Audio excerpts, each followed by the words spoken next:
it is very, very motivating to the parents if somebody supports them in any way.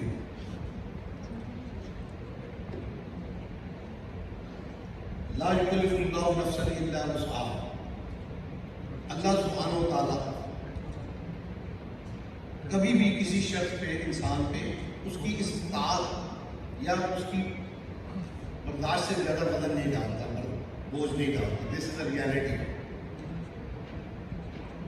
Base commander साहब ने जो बातें मैंने करनी थी वो सर आपने लास्ट में सारी कर दी। While concluding your part, we don't have to stop. ये एक स्ट्रगल है, एक जर्नी है, एक सफर है जिसकी डेस्टिनेशन नहीं है और हमें चलते जाना है। The more we walk we get closer to the destination. अब तक जितनी बातें मैंने यहाँ पे सुनी उसमें ज़्यादा फोकस जो था वो मैनेजमेंट और एडमिनिस्ट्रेशन की तरफ था। This is a part of this struggle. इसका एक दूसरा रोल जो बहुत इंपॉर्टेंट है, that is the modification, the achievement.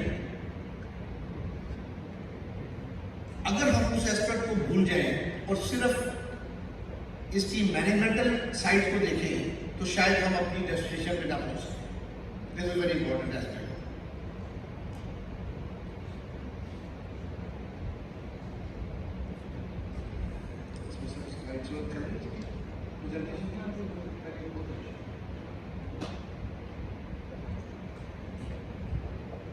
वो उसका एक पार्ट है कि हम उसमें अपनी जर्नी में, अपने प्रॉब्लम्स में जितनी सपोर्ट ले सकते हैं फ्रॉम दी ऑर्गेनाइजेशनल एंड या स्कूल के तरफ से जो स्पेशल नीड्स बच्चों के होते हैं वो एक पार्ट है।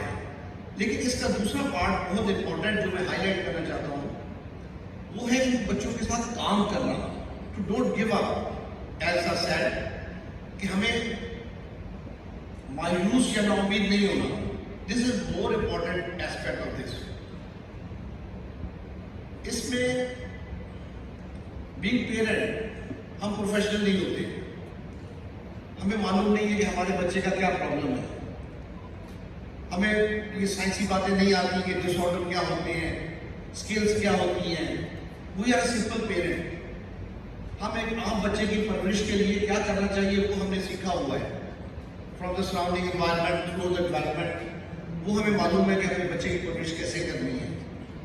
लेकिन ये बच्चा जो अल्लाह ताला ने हमें दिया है, इसकी रिक्वायरमेंट्स जो स्पेशल हैं, डिफरेंट हैं, उसके लिए मुझे क्या करना है?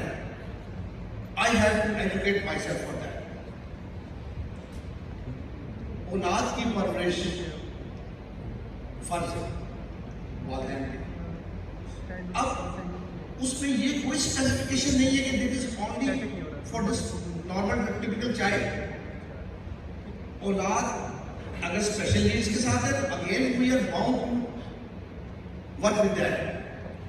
उसमें क्या करना है, कैसे करना है, we have to educate ourselves. We can not leave it like that कि मुझे इसका मालूम नहीं है, मुझे इसका पता नहीं है, मैं क्या करूं।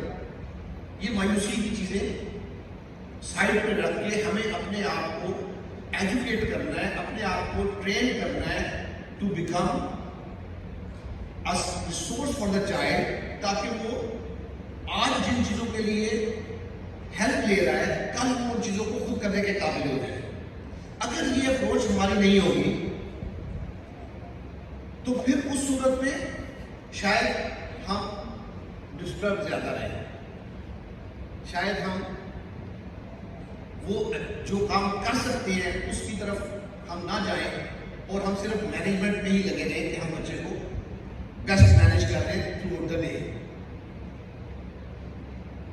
वो आज तो हम कर रहे हैं to the best. What will happen next? Once will not be able to do that. एक स्टेज आती है जब हम उसकी वो हेल्प, जिस तरह आप लोगों ने कहा, उसको उठा के बिठाना पड़ता है गाड़ी में। You need a wheelchair, you need some physical support. उसको बोल नहीं सकता, उसको समझना पड़ता है, उसको नजर नहीं आ रहा, उसको हेल्प करना पड़ता है। These are the limitations, constraints of the child. आज तो हम बीइंग पेरेंट कर रहे हैं, कल क्या होगा? We should think for that.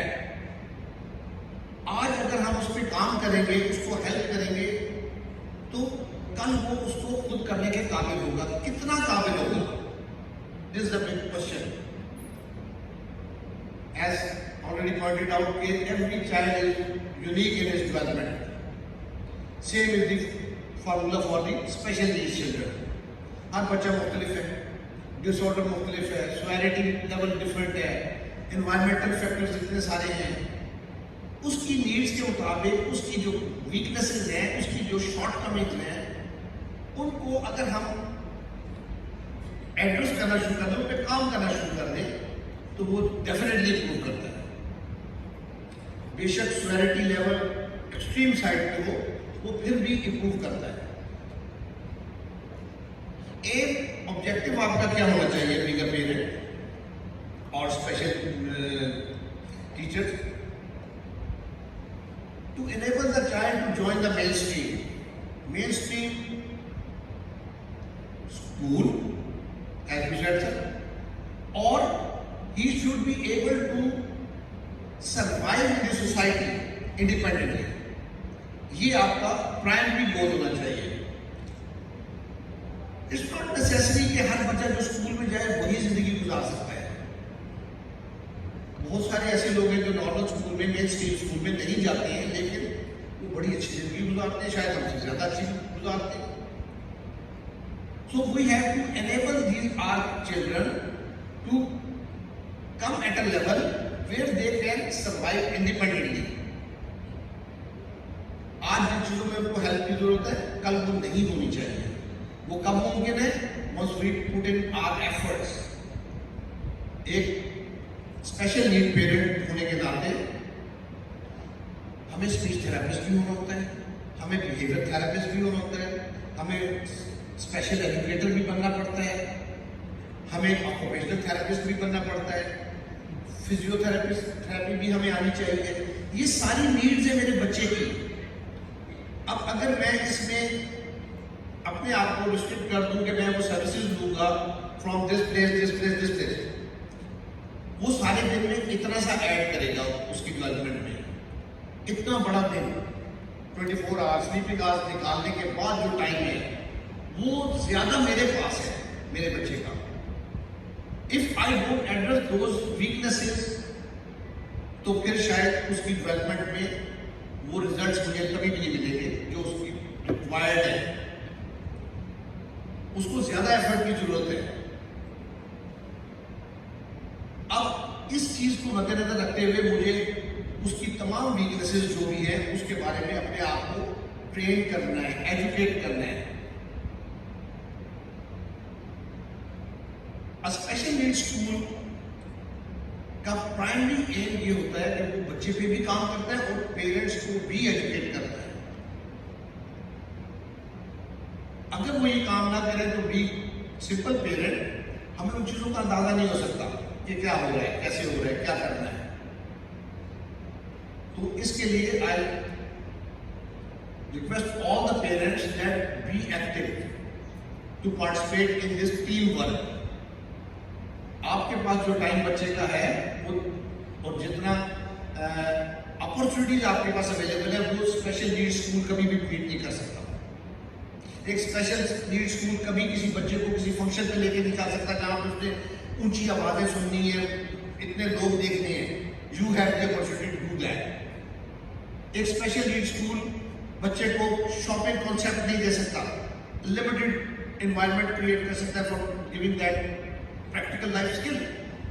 आप उसको बेबहा दफा लेके जा सकते हैं।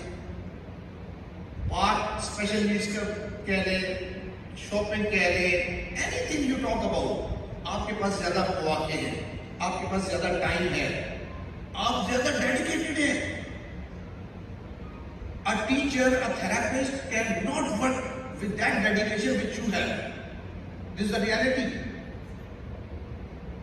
वो कभी भी उसमें उतना ऐड नहीं कर सकता जो आप कर सकते हैं। Not for the reason that he is not working or not willing to work. वो काम कर रहे हैं अपना, उनकी लिमिटेशन है जो आपके पास नहीं है। आपको आता नहीं है, you can learn, you should learn. और मैनेजमेंट में जितनी आपको सपोर्ट मिलती है उसके साथ साथ आप उसका दूसरा एस्पेक्ट जो मैंने कहा, मॉडिफिकेशन, अचीवमेंट, लर्न करने वाला, इंप्रूव करने वाला, उसको भी ध्यान में रख के साथ चले। डिफरेंट डिसऑर्डर्स होते हैं, डिफरेंट डिसऑर्डर्स होते हैं, फिजिकल इम्पेयरमेंट है, मेंटल इनएबिलिटीज हैं, स्वेरिटी डिफरेंट होती है। यहाँ पे अभी पेरेंट्स जो हैं उसमें से दे ऑल आर मिक्स, इसमें डिफरेंट कैटेगरीज है या कोई स्पेसिफिक कैटेगरी ज्यादा है, तो मैं उस तरफ फोकस जरा साथ रखूँ ज्यादा। जी mix you fine, that's fine.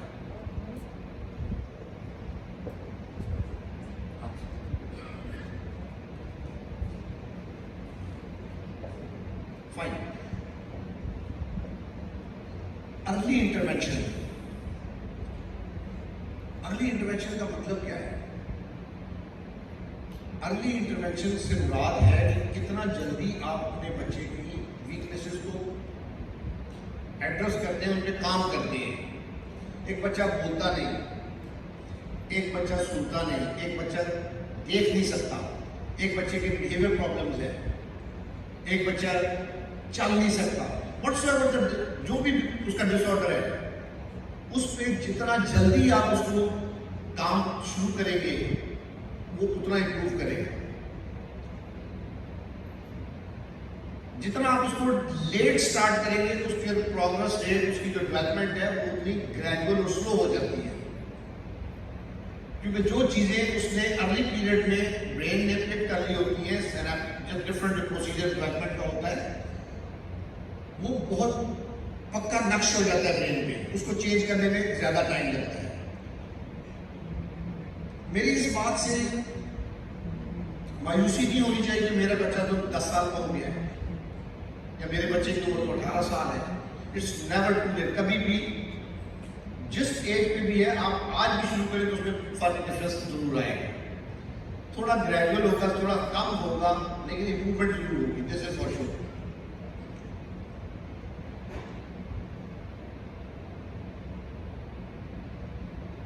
Different skills होती है लाइफ की जो हमें बच्चे को सिखानी होती है, जो एक आम बच्चा टिपिकल डेवलपमेंट में नेचुरल वे में सीख रहा होता है। उसको कोई बोलना नहीं सिखाता, उसको कोई चलना नहीं सिखाता, उसको कोई प्रोसेसिंग नहीं सिखाता, कॉग्निटिव स्किल्स ये स्लाइड नहीं उसकी डेवलप करते। वो नेचुरल वे के अंदर माहौल से सीखता है, वो माहौल में तवज्जो देता है, इन्वॉल्व होता है, खेलता है, लोगों से इंटरेक्ट करता है, वो डेवलपमेंट में आगे आगे बढ़ता जाता है। एक स्टेज पे आके स्पेसिफिक स्किल्स आ जाती है, जहाँ पे एकेडमिक्स आ गई, स्कूलों में जाते हैं, स्कूल में पढ़ाई सीखी, फिर आगे प्रैक्टिकल लाइफ स्किल्स में आ जाता है, तो वो उस तरह डेवलप होता है। स्पेशल नीड्स बच्चे, इनमें वीकनेसेस होती है कुछ ना कुछ डिसऑर्डर के मुताबिक, हमें वो आइडेंटिफाई करनी पड़ती है। एज ए पेरेंट आप प्रोफेशनल ना भी हो तब भी आपको नजर आ जाता है, बोल नहीं सकता, सुन नहीं सकता, चल नहीं सकता, स्पीच उसकी नहीं है या स्पीच उसकी लिमिटेड है, उस तरह नहीं बोलता जिस तरह एक आम बच्चा बोलता है। तो ये साइंस होते हैं जो आपको बताते हैं कि आपके बच्चे में कुछ वीकनेसेस कहाँ पे हैं। ये जनरल ऑब्जर्वेशन होती है, इसमें कोई स्पेसिफिक इवैल्यूएशन या कोई असेसमेंट नहीं दरकार होती। बीइंग पेरेंट आप खुद भी ये चीजें आइडेंटिफाई कर लेते हैं, देख लेते हैं। अब उन वीकनेसेस पे काम करना एज अर्ली एज पॉसिबल, जितना जल्दी आप उसको स्टार्ट करते हैं उतनी उसमें इम्प्रूवमेंट आती है। तो आपको एज अ पेरेंट चाहिए कि आप अपने बच्चे की वीकनेसेस और स्ट्रेंथ्स को जाने। सबसे पहले आपको मालूम हो कि उसमें क्या कमी है, किस किस एरिया में वो वीक है।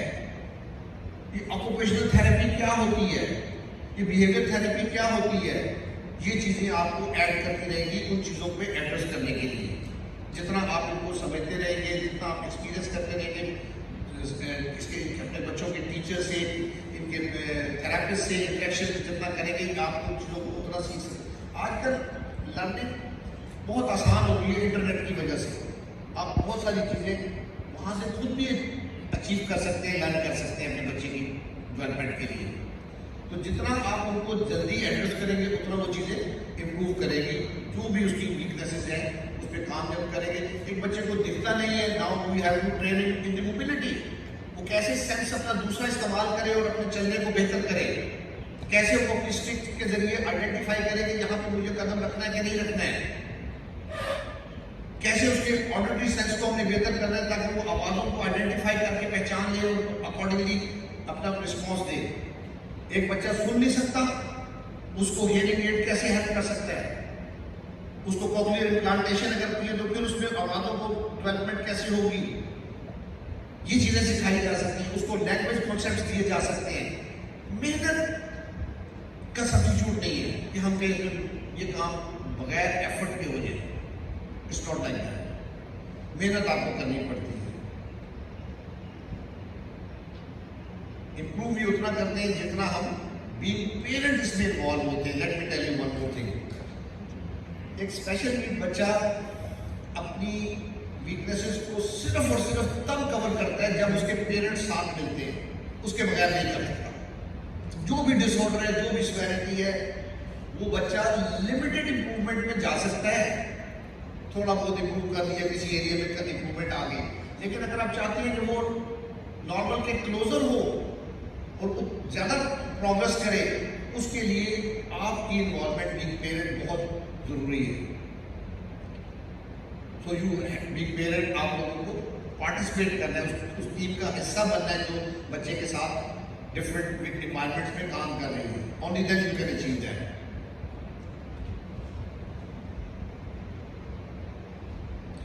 ट्रीटमेंट स्ट्रेटजीज डिफरेंट होती हैं एज पर द डिसऑर्डर। किसी को फिजियोथेरेपी की जरूरत होगी, किसी को बिहेवियर थेरेपी की जरूरत होगी, किसी को एकेडमिक स्किल्स में स्लो लर्नर कैटेगरी में फॉल कर रहा है, ग्रे एरिया में आ रहा है, उसको पढ़ाई लिखाई में मदद की जरूरत होगी। अब वो डिसऑर्डर के मुताबिक, उसकी सिवियरिटी के मुताबिक उस पर वो वेरी करेगा, मुख्तलिफ होगा। वो आपको अपने बच्चे के हवाले से सपोर्ट लेनी चाहिए। जो भी प्रोफेशनल्स एंड उसको देख रहे हैं उनको चाहिए कि आपको बताएं, आपको ऑन बोर्ड लें। आपको वो ना बताएं, आप खुद इंक्विजिटिव हो, आप खुद जाएं उनके पास, आप उनसे पूछें कि इसकी इस चीज़ को कैसे बेहतर करेंगे। दे आर प्रोफेशनल्स, उनका एक्सपीरियंस है, दे विल ऐड समथिंग, आपको कुछ गाइड करेंगे, आपको कुछ करा के दिखाएंगे, डिमॉन्स्ट्रेट करेंगे। उसको आप फॉलो करें, उसके साथ आप आगे आगे अगले स्टेप्स पे चलते रहें। This will help. सारा दिन होम एनवायरनमेंट में जिस तरह से टॉपिक के हवाले से है, बहुत बड़ा दिन हो जाता है। इसमें बीइंग पेरेंट हमारे पास बहुत सारी चीज़ें होती हैं जो अफेक्ट कर रही होती हैं। खाना भी पकाना है, बाहर के काम भी देखने हैं, घर में आया गया भी रहना है, दूसरे बच्चे भी हैं उनको भी देखना है। अब आपके पास बड़े लिमिटेड से टाइम बच जाता है अपने स्पेशल नीड बच्चे को देने के लिए। यहाँ पे आपकी मैनेजमेंट काम आती है। आप स्पेशल नीड बच्चे की जो रिक्वायरमेंट्स हैं उनको लीस्ट प्रायोरिटी पे मत रखें। सबसे जो है तरजीहात में उसको नीचे न रखें, बल्कि ऊपर लेके आए। वो बहुत इंपॉर्टेंट क्यों है? क्योंकि जो उसका आज का दिन मिस हुआ वो दोबारा अचीव नहीं हो सकता, वो डिले उसका बढ़ेगा।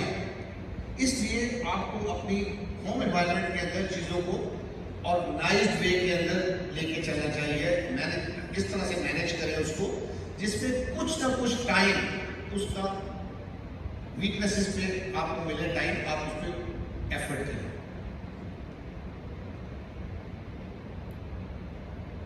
बहुत सारे काम हम जो रूटीन में कर रहे होते हैं अपनी होम एनवायरनमेंट में, अगर हम बच्चे को उसमें ऐड कर लें, मिला लें, शामिल कर लें, तो उसके सीखने में कितनी हेल्प मिल जाती है। फॉर एग्जाम्पल, आप घर में सफाई कर रहे हैं, डस्टिंग कर रहे हैं, जो भी डिसऑर्डर बच्चे का है, आप अगर आज उसको हेल्प करके उसको सिखा देते हैं, उस डस्टिंग करना ही सिखा देते हैं फॉर एग्जाम्पल, तो वो 5-7 दिन, महीना, जितना पीरियड भी लेगा इस चीज को सीखने के लिए, अ टाइम विल कम जब वो काम इंडिपेंडेंटली भी करने लग जाएगा। आप लॉन्ड्री करने, कपड़े धो रहे हैं, वॉशिंग मशीन कैसे चलानी है, कैसे उसमें कपड़े डालने हैं, कितने डालने हैं, क्या सर्फ डालना है, क्या करना है, कहाँ से लाना है, उसमें उसको ऐड कर सकते हैं। आप सब्जी काट रहे हैं, सालन पकाना है, उसके लिए सब्जी काटने में आप उसको इन्वॉल्व कर सकते हैं। लर्निंग होती है इन चीज़ों में, नेचुरल वे के अंदर जो डेवलपमेंट होती है वो इन्हीं चीज़ों से होती है। तो वो बच्चा हमारा उसमें लैग करता है, उसमें पार्टिसिपेट नहीं कर सकता, उसमें इन्वॉल्व नहीं हो सकता, आज नहीं हो सकता। अगर हम उसको सिखाएं तो वो हो जाएगा, वो करने लग जाएगा, उसको कुछ स्किल डेवलपमेंट उसकी होगी, कोई मेंटल एबिलिटीज यानी सलाहियत उसकी बढ़ेगी। रूटीन के काम आपके जो घर में आप करते हैं उन कामों में उनको इन्वॉल्व करें, वो बहुत अच्छी प्रैक्टिकल लर्निंग स्किल्स डेवलपमेंट होती है। अगर आप ये चाहें कि आप सारे कामों से फारिग होकर शाम में आप 30 मिनट्स 1 घंटा रखेंगे उसके साथ काम करने के लिए, तो शायद आप उतना अच्छा उसको ना सिखा सकते, बिकॉज उस 1 घंटे के अलावा जो इतना बड़ा टाइम उसने दिन में गुजारा, उसमें उसने क्या किया बच्चे ने, जो भी डिसऑर्डर हो, मैंने कहा अगर वो फिजिकल इम्पेयरमेंट में था तो उसकी मोटर स्किल्स पे काम नहीं हुआ सारा दिन, 1 घंटा आपने काम के लिए टाइम निकाला। अगर वो हेयरिंग इम्पेयर्ड था, बोल नहीं सकता था, उसकी लैंग्वेज और स्पीच के ऊपर सिर्फ 1 घंटा आपने काम किया, बाकी सारे दिन के अंदर उसने विजुअल ये जो है साइन लैंग्वेज में या उस तरह से काम उसने चलाया, या विजुअल स्किल्स को यूज करने में उसने काम किया, बोलना नहीं, सुनने वाली फैक्टर में काम नहीं हुआ। अगर वो ऑटिज्म स्पेक्ट्रम डिसऑर्डर परफॉर्म करता है, सारे दिन में उसने रेपिटेटिव एक्ट्स किए, बिहेवियर उसके अनडिजायर्ड बिहेवियर उसने प्रैक्टिस किए, आपने शाम में 1 घंटा उसके बिहेवियर्स पे, उसके अटेंशन पे या उसके प्रोसेसिंग पे काम किया, तो वो उतना उसको हेल्प नहीं करेगा। जो भी डिसऑर्डर हो, जो भी बच्चे की वीकनेसेस हो, उसके बावजूद आप अगर आप उसको सारे दिन के अंदर अपने छोटे छोटे कामों में थोड़ी हेल्प करके अगर उसको आप अपने साथ मिला लेंगे, उसके साथ काम शुरू कर देंगे, उसको हेल्प करते रहेंगे कि वो जो काम आप सिखा रहे हैं वो सीखने की तरफ आए, ग्रेजुअली अडे काम सीखा, उसको वो चीज़ें इंडिपेंडेंटली भी वो कर सकता है। तो सारे दिन के अंदर जो टाइम उसका कुछ बाहर गुजरता है, स्कूल जाता है फॉर एग्जाम्पल, थेरेपीज में जाता है, वो टाइम आपका वो है जिसमें आप वो काम करें जो आप उसकी प्रेजेंस में नहीं कर सकते। दिस इज मैनेजमेंट, कि आप उस टाइम में उन अमूर को अपने खानादारी के जिंदगी के जो हैं उनको आप उसमें करें जो उसकी प्रेजेंस में आप नहीं कर सकते। उस टाइम को जब उसने वापस आना है घर में, उस टाइम को आप उस तरह के कामों के लिए रखें जो उसकी प्रेजेंस में, उसकी मौजूदगी में भी साथ आप कर सकें। एक घर में 2, 3, 4 बच्चे भी स्पेशल नीड्स वाले हो सकते हैं। चैलेंजिंग जरूर हो जाता है। अगर चैलेंजिंग हो जाता है तो क्या हम छोड़ दें? ये सोल्यूशन नहीं है। हम जितना कर सकते हैं हमें अपने रिसोर्सेज को बेहतर अंदाज में मैनेज करते हुए कॉन्टिन्यूटी को मेंटेन करना चाहिए, लगातार काम करना चाहिए उसके साथ। उसमें भी उसकी कुछ ना कुछ इंप्रूवमेंट जरूर होती है। होम एनवायरनमेंट में आपकी टीम क्या है? आपके फैमिली मेंबर हैं, कोई आप अगर रिसोर्स आपने लाया हुआ है, हायर किया हुआ है, जो आपके घर में उसके साथ कुछ काम करता है कुछ टाइम, वो एक आपकी टीम का मेंबर है। अब आप कामों को उस तरह से डिवाइड करते हैं, एक दूसरे की हेल्प करते हैं, ताकि वो जो है होम एनवायरनमेंट में एक पार्ट उसका जो मेंबर उसका है उसका कुछ ना कुछ कॉन्ट्रीब्यूशन हो। फिर सोसाइटी की रिस्पॉन्सिबिलिटी बिल्कुल है स्पेशल नीड्स चिल्ड्रन। उससे पहले सिबलिंग्स की रिस्पॉन्सिबिलिटी भी एक है। हम ये भी कर सकते हैं कि हम उसके बहन भाइयों को ट्रेन करें कि how to deal it, how to help the child. आज हम उसको करेंगे, इंटरेक्ट उनका करवाएंगे, उनको यूज करेंगे एज ए टीम मेंबर, छोटे छोटे टास्क, तो वो यूज टू होंगे, उनको उस एहसास होगा कि ये मेरा भाई, ये मेरी बहन, मेरी जिम्मेदारी है, मुझे उसके साथ काम करना है। आज तो वो भी बच्चे हैं, बट उनको मिलाएं अपने साथ, उनको मोटिवेट करें, उनको गाइड करें, उनको ट्रेन करें to take care of the sibling having some special needs. This is something जो कि आप सारे दिन को उसके को इस तरह से स्ट्रक्चर जब करेंगे तो महीने, 2 महीने, 6 महीने के बाद क्या होगा, वो बच्चा जहां आज था वहां नहीं होगा, उससे आगे होगा। इनकी प्रोग्रेस हमारी दरअसल तौक़ुआत जो होती है ना, वो भी बात हमें डिसअपॉइंट कर रही होती है। हम गलत तौक़ो कर रहे होते हैं। दरअसल हमें वो बच्चा दिखता है इतना बड़ा, वो उसकी एक्चुअल एज, क्रोनोलॉजिकल जिसको फिजिकल एज है वो है, मेंटली वो उतना बड़ा नहीं है जितना ज़हनी तौर पे हमें उससे वो तौक़ुआत नहीं रखनी चाहिए कि वो उतना अच्छा रिजल्ट आपको जल्दी देगा। उसको आप समझाएंगे, उसको नहीं समझ आएगी, उसको बार बार कराना पड़ेगा। बी पेशेंट, बी लविंग, उसको ये एहसास ना होने दे कि वो लैक कर रहा है, उसमें कोई कमी है, उसको मोटिवेट करें, उसको इनकरेज करें, उसकी किसी कमजोरी के ऊपर अपने चेहरे के तासुरात को कंट्रोल करें। ये बहुत अच्छे ऑब्जर्वर होते हैं, जहां इनमें कमी होती है वहां इनमें अल्लाह ताला ने बहुत सारी सलाहियतें भी दी होती हैं। दे ऑब्जर्व वेरी डीपली, और अगर उनको वो इंप्रेशन मिल जाए कि जी उसको नहीं आता है, फिर जो उसने करना होता है वो उसकी अटेम्प्ट भी छोड़ देते हैं। Encourage them, motivate them, let them feel they can do it, वो कर सकते हैं, उसको हेल्प करें। आज नहीं चलता, पकड़ के चलाएं, आहिस्ता आहिस्ता फेड कर दें।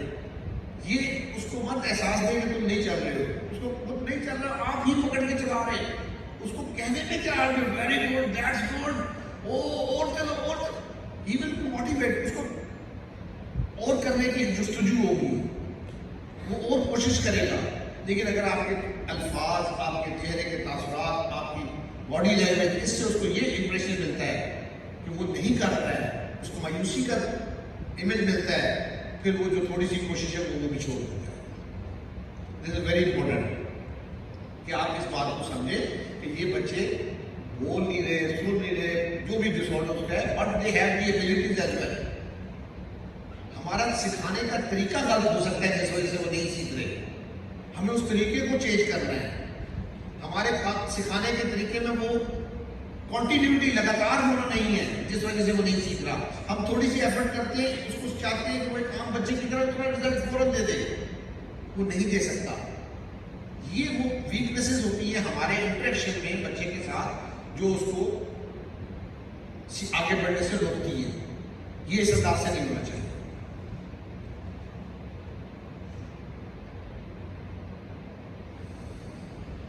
बिहेवियर बहुत वसी टॉपिक है।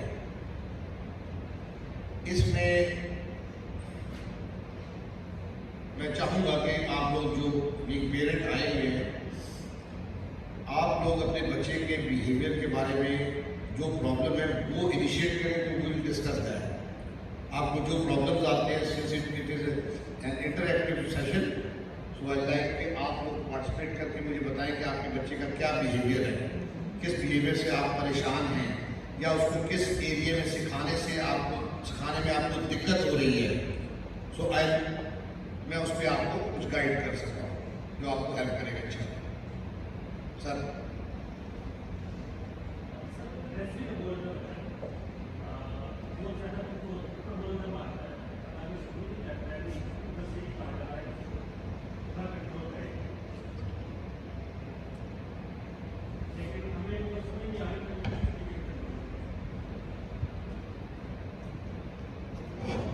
डिसऑर्डर उसका क्या है? CP child.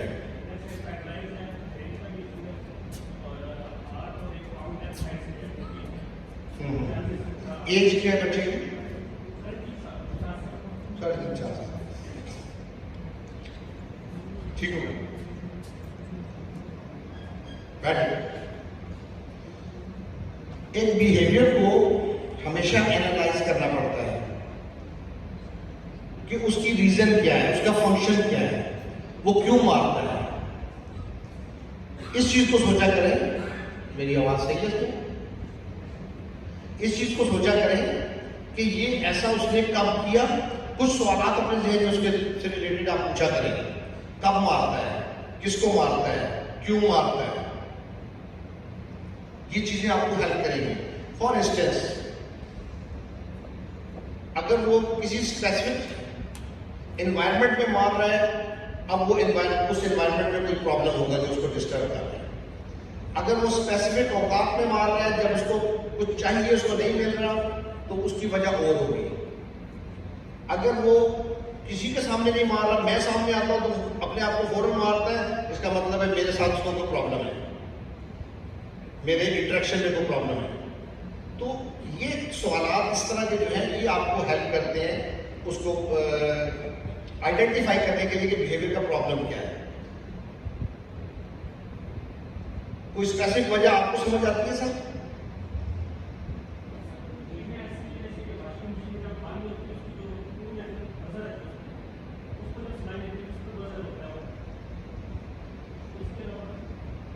उसके बजट में डिस्टर्ब होता है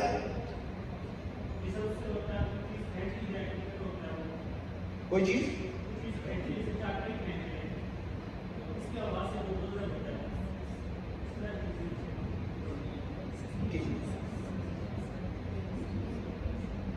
तो इन चीज़ों से वो बहुत ज़्यादा होता है सर। वॉशिंग मशीन की जो आवाज़ है उससे, कोई चीज़ खींच रही है उससे, उसकी आवाज़ से जैसे ट्रैक है, तो इस वजह से बहुत ज़्यादा होता है। ठीक है।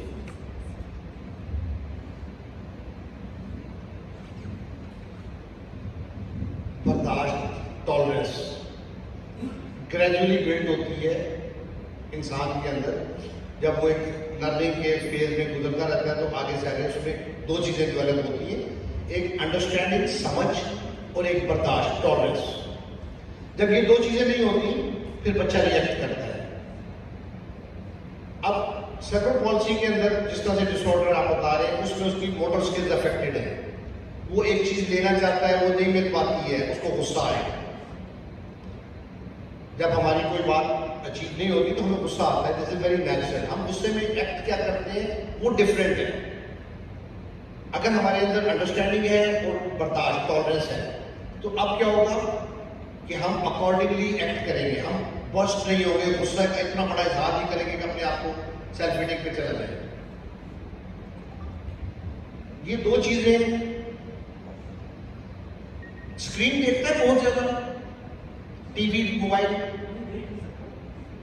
विजुअली, म्यूजिक सुनता है ज्यादा,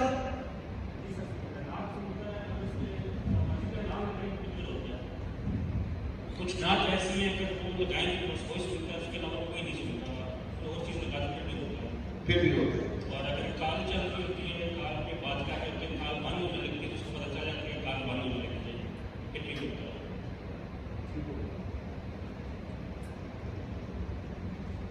उसको ही इज रेपिटेटिव,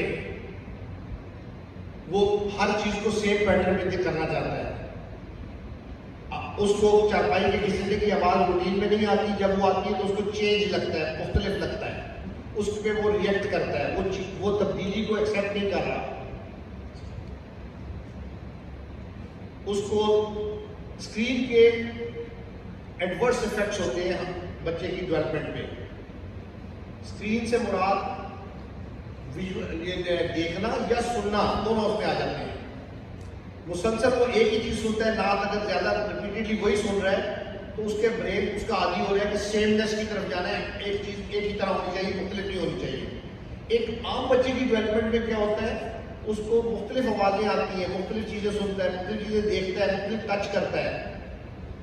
उसकी अंडरस्टैंडिंग और इस बच्चे की जो स्क्रीन्स के ऊपर जाता है सुनने या देखने दोनों में, उसकी डेवलपमेंट में ब्रेन में डिफरेंस ये होता है कि वो रेपिटेटिवनेस में चला जाता है, उसमें बर्दाश्त कम होती है बिकॉज उसने उस तरह से इंटरेक्ट नहीं किया जहाँ पे जो उसको उसके लाइफ के अंदर जो उसको इंटरेक्शन में जो उसमें चीज़ें हो रही थी उसमें उसकी टॉलरेंस उस तरह से डेवलप नहीं हुई। अब रिजल्टेंटली क्या होगा, उसको जब भी चेंज मिलेगी वो रिएक्ट करेगा। जैसे आपने ये जो बात बताई है, वो बजर की आवाज़ क्या है, रूटीन में उसके कानों में नहीं जाती है, जैसे ही वो आती है वो उसको डिस्टर्ब करती है, बिकॉज वो उसके सुनने में तब्दीली आ गई। उसके लिए हल क्या है? हल ये सर कि एक तो सबसे पहले जो उसकी रूट कॉज है वो मैंने आपको कहा कि उसको डिफरेंट चीज़ें सुनने को दे।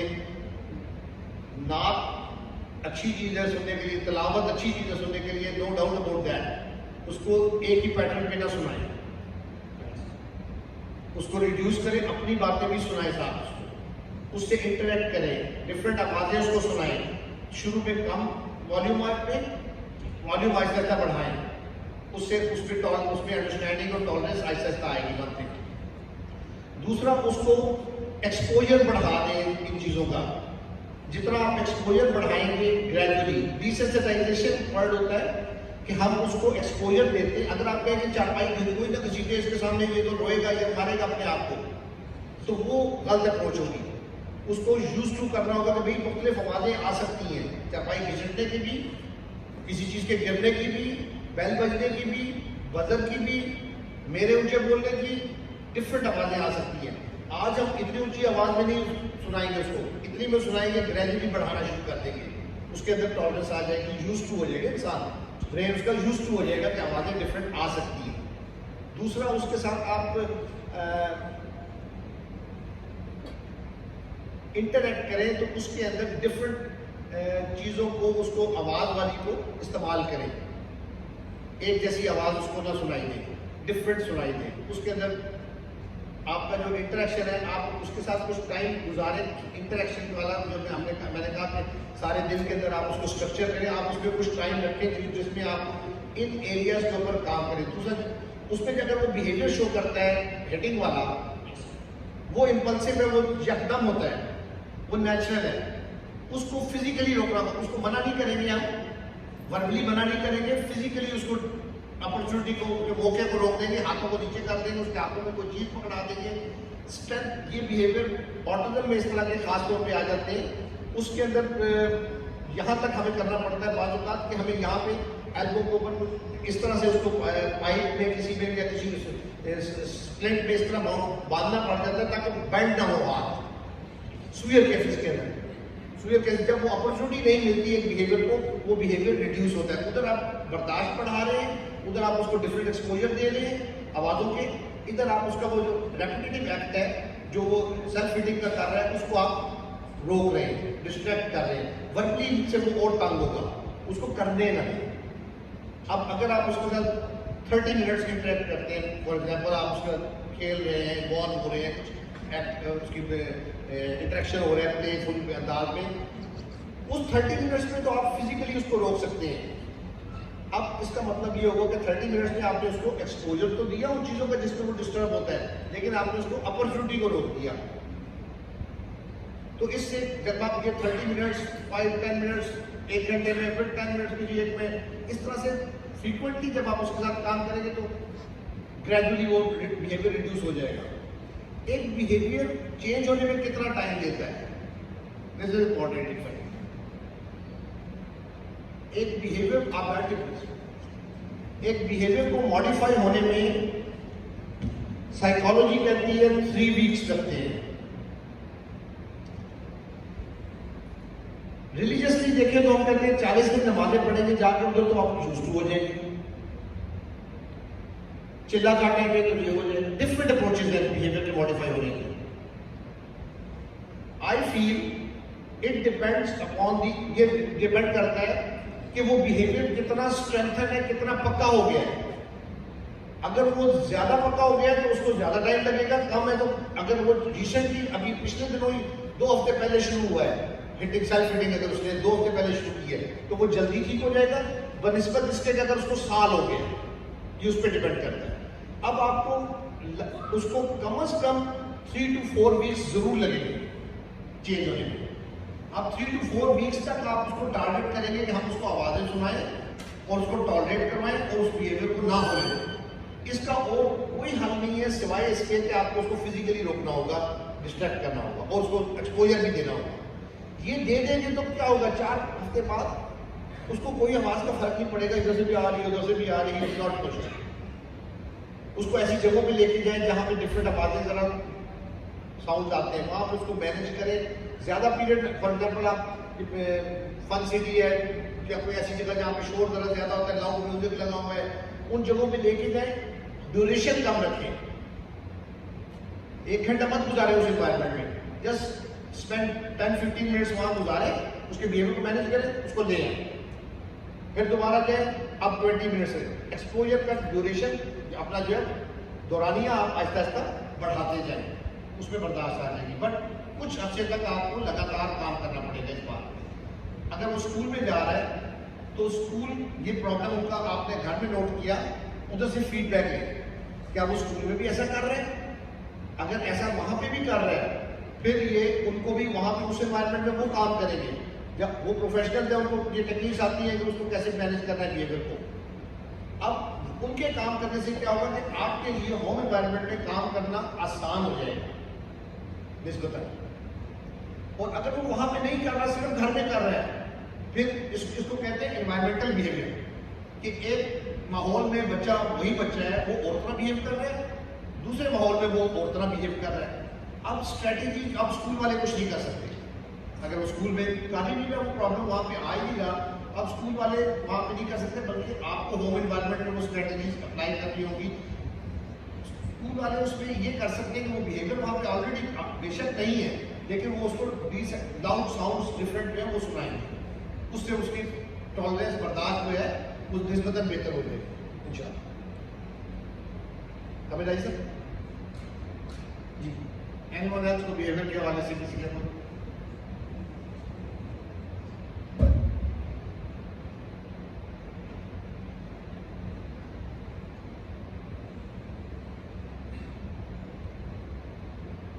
किसी बच्चे को बिहेवियर के प्रॉब्लम नहीं है यहाँ पे?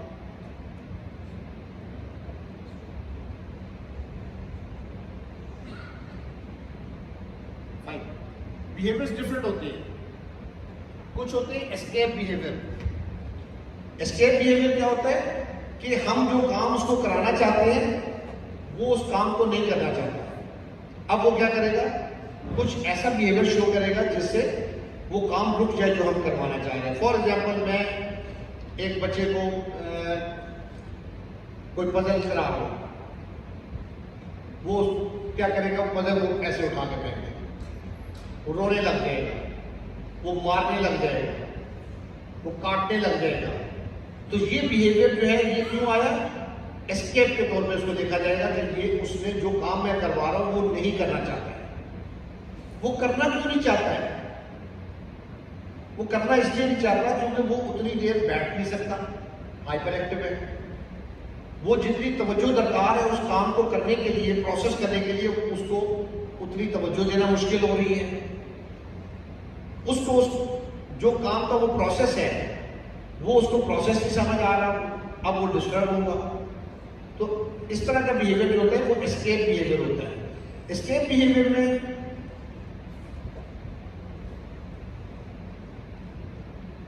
इग्नोर करना बड़ा हेल्प करता है कि अगर वो रो रहा है फर्ज, तो आप उसको इग्नोर कर दें।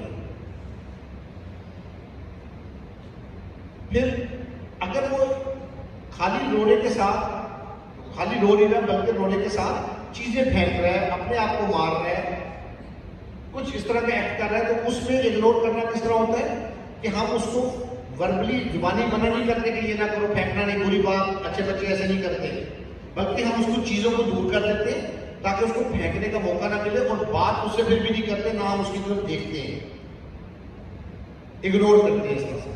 अगर वो अपने आप को मार रहा है तो जैसे मैंने इनको कहा कि हम फिजिकली उसका हाथ रोक देंगे, उसके हाथों में कोई चीज दे देंगे, लेकिन उसको फिर भी मना नहीं करेंगे, एड्रेस नहीं करेंगे, उसको समझाएंगे नहीं उस वक्त में। इससे क्या होगा कि ग्रेजुअली जो है आहिस्ता आहिस्ता, आज अगर वो 4 दफा ये काम कर रहा था तो एक हफ्ते बाद शायद 1 दफा करें या ना करें। लेकिन अगर हम उसको एड्रेस करेंगे, उसको समझाने की कोशिश करेंगे, या उसको वो मौका साथ साथ मिलता रहेगा मारने या फेंकने का, तो फिर शायद वो बिहेवियर रहेगा, तो उसको टाइम ज्यादा लगेगा। तो उसको रोकना जरूरी है साहब। समटाइम्स बिहेवियर्स अटेंशन सीकिंग, तवज्जो हासिल करने के लिए भी बात का मतलब बिहेवियर शो करता है। काफी देर से वो इधर मसरूफ है, अपने फिर रहे घर में, एनवायरमेंट में, हमने उससे कोई बात नहीं की, कुछ उसे इंटरेक्शन नहीं किया, अब उसको तवज्जो चाहिए होती है तो वो क्या करता है, वो कोई चीज उठा के फेंकता है, रोता है, वो अपना सर टक्कर मारता है, कुछ ऐसा एक्ट कर सकता है। वो उसने क्यों किया? क्योंकि उसको जैसे उसने वो किया, वो चीज फेंकी या रोना शुरू किया या अपने आप को हर्ट करना शुरू किया, तो हम फौरन उसको मना करते हैं, नहीं नहीं नहीं वो छोड़ दो, पूरी बात चीजें नहीं फेंकते, नहीं टूट जाएगी। हमारा ये उससे इंटरेक्ट करना, उसको मकसूद ही ये था कि मुझे तवज्जो मिले, तो वो उसने वो काम बिहेवियर जो शो किया उस वजह से किया, अटेंशन लेने के लिए। इसके लिए आपको थोड़ा सा आइडेंटिफाई करना पड़ता है, आप उसके अगर वो अटेंशन सीकिंग बिहेवियर है, अगर आप उसके इस तरह के मौके पर रोने को एड्रेस किया, तो फिर वो बार बार वो एक लर्न कर लेगा कि जब भी कोई काम कराना हो या तवज्जो लेनी हो तो मुझे ये वाला बिहेवियर शो करना है। सिमिलरली बात बच्चा किसी चीज की डिमांड के लिए कोई बिहेवियर करता है, शो करता है, उसको भी अगर आप हर दफा मानते रहेंगे तो वो लर्न कर लेगा कि जब भी कुछ काम लेना हो या कोई डिमांड अपनी मीट करनी हो तो मुझे ये वाला तरीका कार अपनाना है। वो प्रैक्टिस कर करके उसको स्ट्रॉन्ग कर लेते हैं। अब उसको हम समझाते भी नहीं तो उसको समझ नहीं आती, क्योंकि वो रेपिटेटिवनेस की वजह से रिपीट हो कि वो बिहेवियर स्ट्रॉन्ग हो जाता है। तो इन चीज़ों को थोड़ा सा हमें एनालाइज करना चाहिए कि बिहेवियर को हम एनालाइज करें कि उसकी वजह क्या है और उस बिहेवियर के जरिए उसको क्या हासिल होता है बच्चे को। जब हमें ये समझ आ जाए फिर हमारे लिए आसान होता है उस बिहेवियर को एड्रेस करना।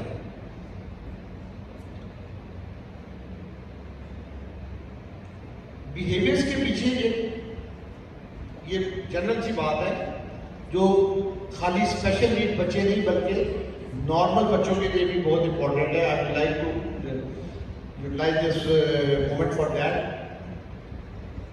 स्क्रीन्स के ये जो लैपटॉप, मोबाइल, टीवी, ये जो चीजें हैं, इसके बहुत एडवर्स इफेक्ट्स होते हैं डेवलपमेंट में बच्चे की।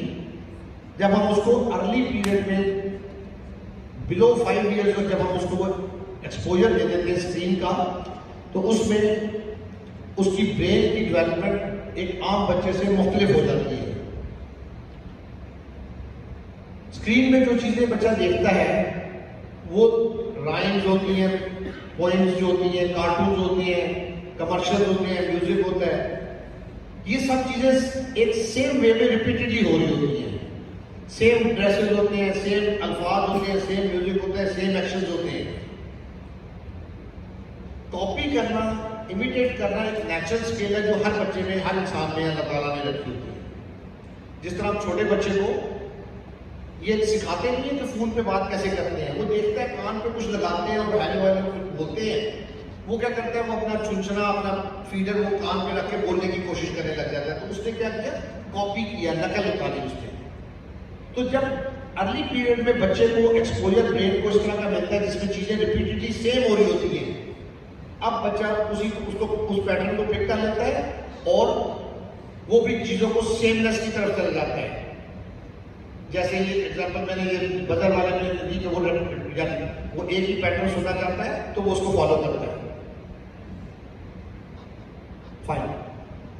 सिमिलरली उसमें स्क्रीन का एक और एडवर्स इफेक्ट क्या होता है कि वो स्क्रीन यूजर की हर बात फौरन मान लेती है। जैसे ही वो आइकन दबाता है वो फौरन चीज लग जाती है, राइम है या कार्टून जो भी है।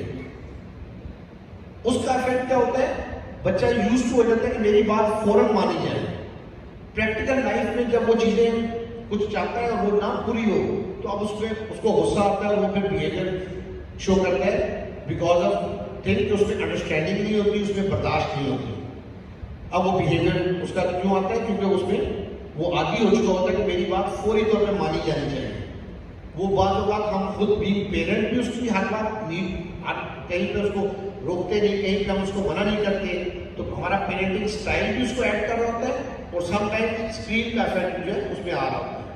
तो ये कुछ स्क्रीन के नेगेटिव इफेक्ट्स होते हैं जो डेवलपमेंट में बहुत असरअंदाज होते हैं, ना सिर्फ स्पेशल नीड बच्चों में बल्कि हर बच्चे में जो 5 साल जब तक उसका लर्निंग पैटर्न ब्रेन में नहीं बना होता, उस वक्त उससे पहले जब उसको एक्सपोजर मिलता है तो उसका रिजल्ट उसकी बिहेवियर में, उसकी डेवलपमेंट में डिले की सूरत में हमें नजर आता है। किसी का कोई सवाल मजीद किसी का हो?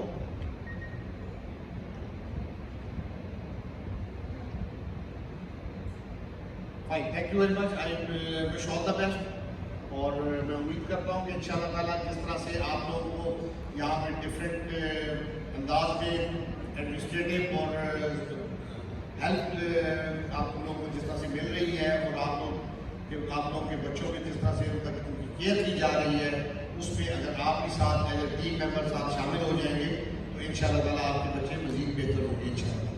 Thank you. अस्सलाम वालेकुम।